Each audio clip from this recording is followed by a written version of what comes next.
Bom dia, boa tarde, boa noite, galera. Vamos ver agora o nosso capítulo.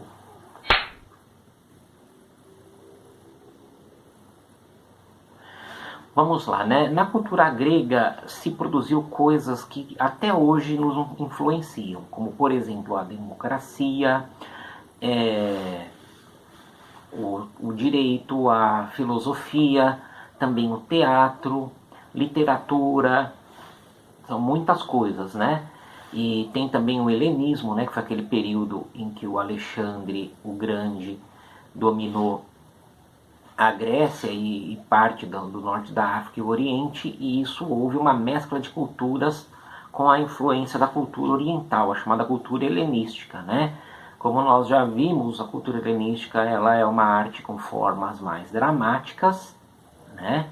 E com preocupação muito realista em relação ao corpo humano. Espero que meu gato não destrua as coisas. Sai daí! Sai! Sai! Desculpa, galera. Aqui em casa, quem manda são os bichos. É absurdo. Enfim.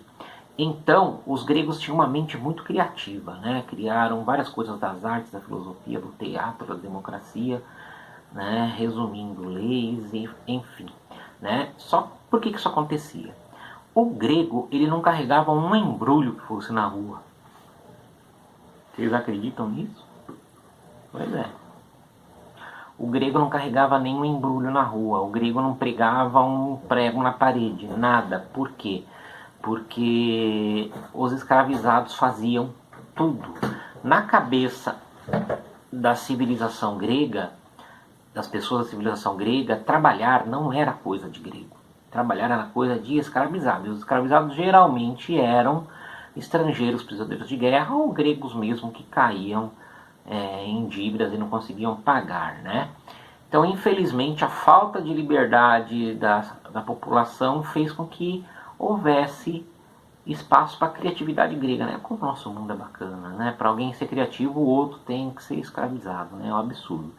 Bom, que é muito famosa pra gente até hoje a mitologia grega, né? Vide aí, como até hoje é popular, o Hércules, o God of War, inspirado em mitologia grega, né? Adoro esse jogo. O que mais? O Percy Jackson, Ladrão de Raios, né? E as outras obras do Percy Jackson, enfim, a mitologia grega ela é influente pra caramba até hoje. E na parte de Roma nós vamos ver ainda outras influências da religião grega, só que pelo viés romano, né?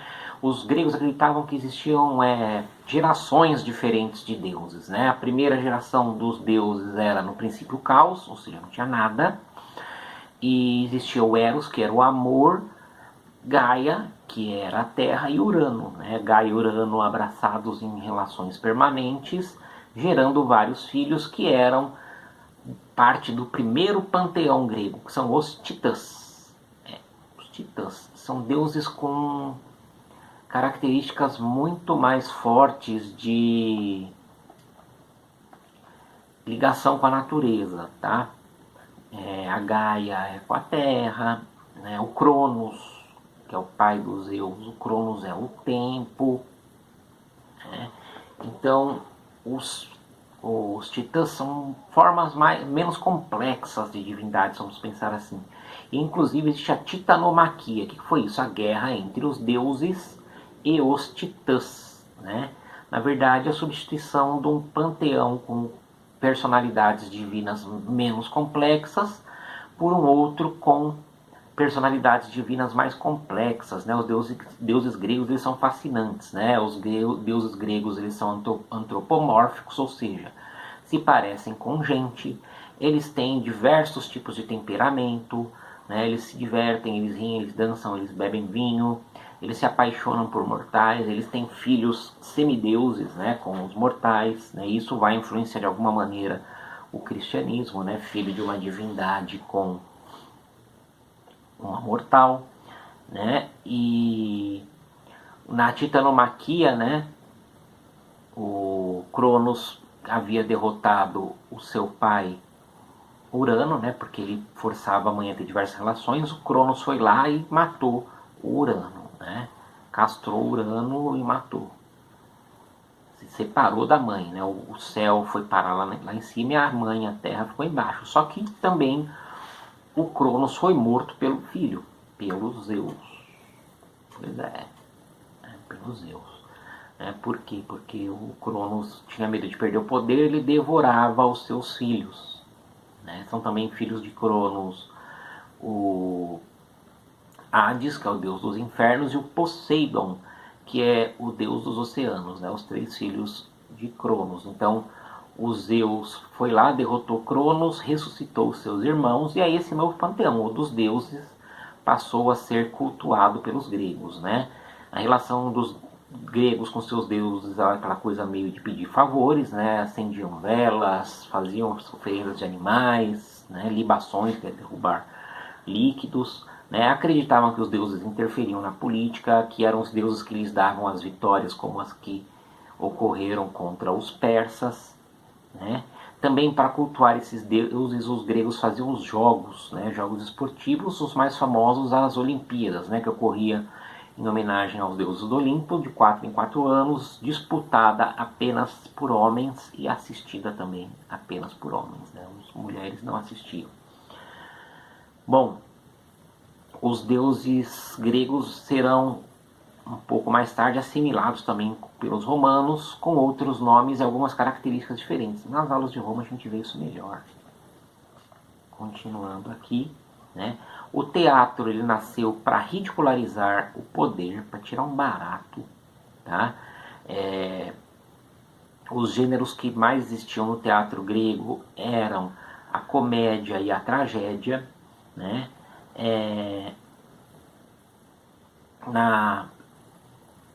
Nas festas teatrais, tinham o coro de adoração ao deus Dionísio, com aquela divindade conhecida como Pan entre os romanos e como Sátiro entre os gregos, aquele homem que toca flautinha e tem pés e chifres de bode, e cantavam, narrando os grandes feitos dos deuses.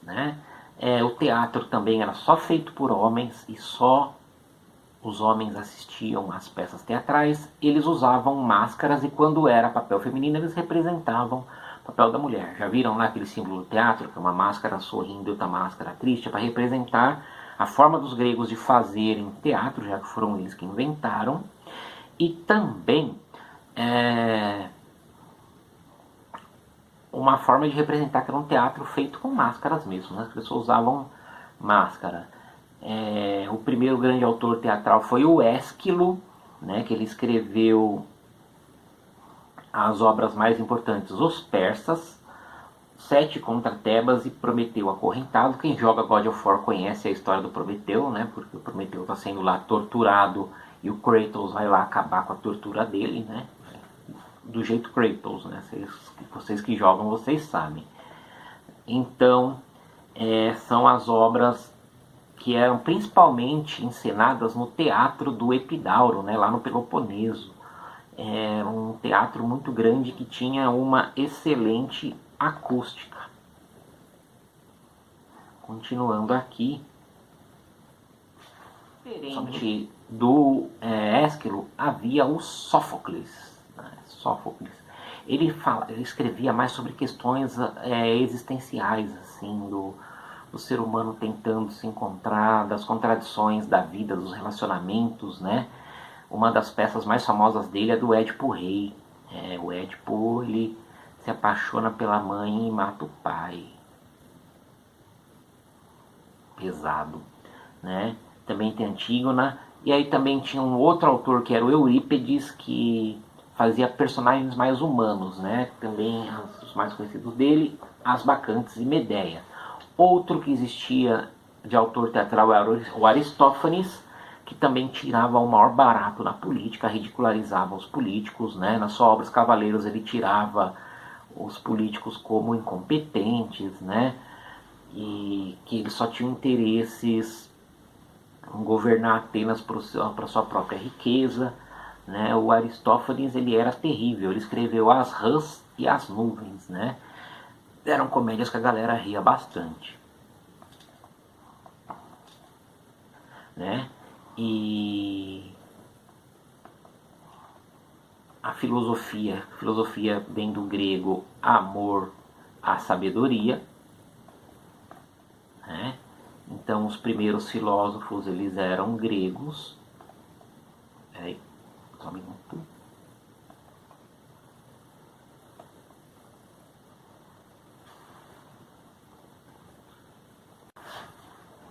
Então a filosofia surgiu lá. O primeiro filósofo, Tales de Mileto, ele acreditava que a arqué quer dizer o principal, né, a substância primordial, né, a arqué quer dizer o mais, né, por exemplo, arquirrival, seu maior rival, né, enfim. Então arqué era a água, né, que tudo vinha da água, e porque também a água está presente em tudo, né. Aí havia um outro filósofo, o Heráclito, né, que acreditava que o arqué era o fogo. Por quê? Porque tudo é transformado no fogo. Tudo, alguma transformação sofre pelo fogo. Né? Deixa de ser uma coisa e vira outra. Lá pelo século XV, né, no apogeu de Atenas, veio um outro método de filosofia, né, que buscava aliar o pensamento político com a ética, com a estética, né, era a physis. Né? Dessa ideia de physis foi se desenvolvendo uma teoria do discurso, né, da retórica. Quer dizer, com a retórica você conseguiria, através dos seus argumentos falados, convencer as pessoas das suas verdades, né? E esse argumento em grego se chama sofisma. Então, por isso que esses sábios eles eram chamados de sofistas, né? Só que existia um opositor aos sofistas, né? Que era o Sócrates, né? Ele rompeu com os sofistas. O Sócrates ele dizia que ele sabia que ele não sabia nada, ou seja, que tem que estar aberto o tempo todo para adquirir conhecimento, né? E que as pessoas poderiam, por meio da razão, alcançar a verdade. É um pensamento racional que ia levar. Olha só como o cara pensa nisso em século V a.C. Né? Ele vai acreditar que a razão, um pensamento racional, o cara pensando em racionalismo numa época que as pessoas acreditavam que os deuses andavam entre elas. Né? Então, o Sócrates ele era muito avançado. Então, ele dizia que através da razão dava para distinguir o certo do errado, né? E que era a base do conhecimento. Só que o Sócrates ele não escrevia as coisas, tá? Ele ensinava seus alunos e não escrevia. Quem vai compilar as obras do Sócrates é, por exemplo, Platão nas obras dele, né? Por exemplo, no Diálogos de Platão, o Sócrates é citado o tempo todo, né? Que era com a sua ideia de discussão, de refutar as discussões, né? De colocar perguntas, de questionamentos, né? O Aristófanes tirou um barato no Sócrates na sua peça As Nuvens, né, tirando um barato nele como sofista. Só que o Sócrates, como ele defendia esse pensamento racional antes de Cristo, ele foi acusado de corromper a juventude e ofender os deuses, né, desrespeitar aos deuses. E aí o Sócrates foi obrigado a beber cicuta. Cicuta é um veneno muito forte, né? Sempre que falam de cicuta eu lembro do Sócrates. E aí o Sócrates bebeu cicuta e morreu, né? E aí o Platão, que era o principal aluno do Sócrates, ele abriu uma academia de filosofia em Atenas, né? E aí ele formulou seus pensamentos, entre eles, né? A ideia da república, né? Que tem várias de suas visões sobre a política. No livro 7 tem a alegoria da caverna, né, em que os homens estão presos na caverna, de costas para a entrada da caverna, então eles não veem as coisas que acontecem do lado de fora, eles só veem as sombras e lá eles imaginam. Só quando eles se libertam dos grilhões é que eles conseguem ver o mundo de fora. Vocês devem estar vendo isso em filosofia com o professor Cláudio, imagino. Não sei se é matéria do primeiro ano, eu nunca lecionei filosofia. Mas a alegoria da caverna é uma das coisas que mais se vê nas aulas de filosofia, né? Pelo menos quando eu era aluno, há muito tempo atrás, era assim, né? E Por Platão existiam dois mundos, né? O mundo das ideias e o mundo, né, sensível. Né? Ele acreditava que o mundo sensível era só de aparência, que o mundo real, verdadeiro que se vivia era o mundo das ideias. Tá? É meio doidinho, meio dificinho de entender. Né? O professor de filosofia pode explicar isso bem melhor do que eu. Né? Então, nessas ideias da sua obra, o Platão dividia a sociedade em três classes, né? A aristocracia intelectual no governo, os guerreiros defendendo todo mundo, né? E os trabalhadores, adivinha quem? Os escravizados, né? Trabalhando para sustentar todo mundo, né? Depois do Platão veio Aristóteles, né? Considerado discípulo de Platão. O Aristóteles ele teve um monte de ideia bacana, né? E algumas bem complicadas, como a ideia da metafísica. Né? O Aristóteles ele é não só da filosofia, mas ele é da matemática também, e ficou de herança para nós, né, do Aristóteles, né, do pensamento aristotélico, a criação da lógica. Né? Para o conhecimento da realidade é necessário deduzir o particular do universal. Né? É a lógica, por meio do silogismo, que ajuda a esclarecer essa ligação do particular com o universal. Né? A lógica é a base para tudo. Se você vai fazer TI, você vai ter que usar lógica o tempo inteiro. Né? A lógica é uma coisa bem lógica. Continuando. Então a gente aprendeu a classificar as coisas de acordo com a sua matéria com o Aristóteles. Tá? Isso foi ideia dele. Então assim que a gente classifica os animais em vários tipos, as plantas em vários tipos, os mamíferos, os répteis e assim por diante, né?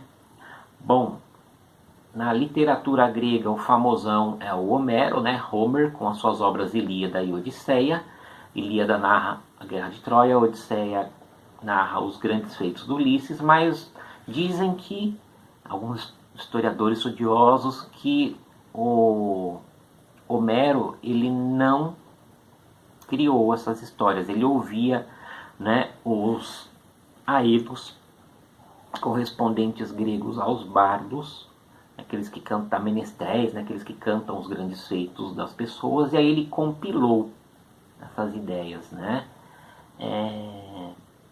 e também dos rapsodos, né, que os rapsodos eram poetas que escreviam sobre essas narrativas, né. O Hesíodo escreveu os Trabalhos e os Dias, que era para instruir os camponeses sobre o melhor aproveitamento da terra, e também Teogonia, que é sobre os deuses. Tá? Aí veio Heródoto, que é considerado o primeiro historiador, mas na verdade ele era praticamente jornalista. Tudo que ele via dos gregos e não gregos ele ia narrando. Né?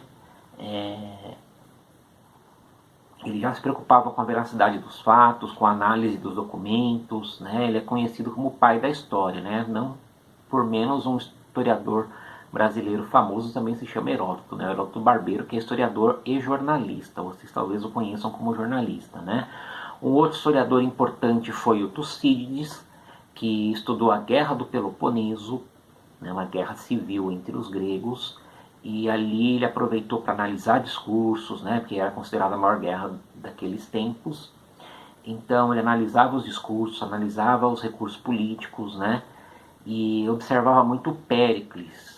Não é o Pericão do Exalta Samba, não. É o Péricles político de Atenas, considerado o homem político por excelência. Né? Um cara que sabia, tinha o dom da palavra e sabia governar. Né? Bom, galera, é isso. Um panorama bem rapidinho, bem resumidinho, né? Apesar do vídeo não ter ficado tão curto, mas é uma ideia bem rapidinha da cultura grega. Lógico que ela é muito mais vasta que isso. Tem simplificação no texto do livro de vocês e simplificação na minha aula. Tá? Vejam os vídeos, leiam o texto, respondam aos 5 testes do questionário. Tá bom, galera? Até mais. Uou!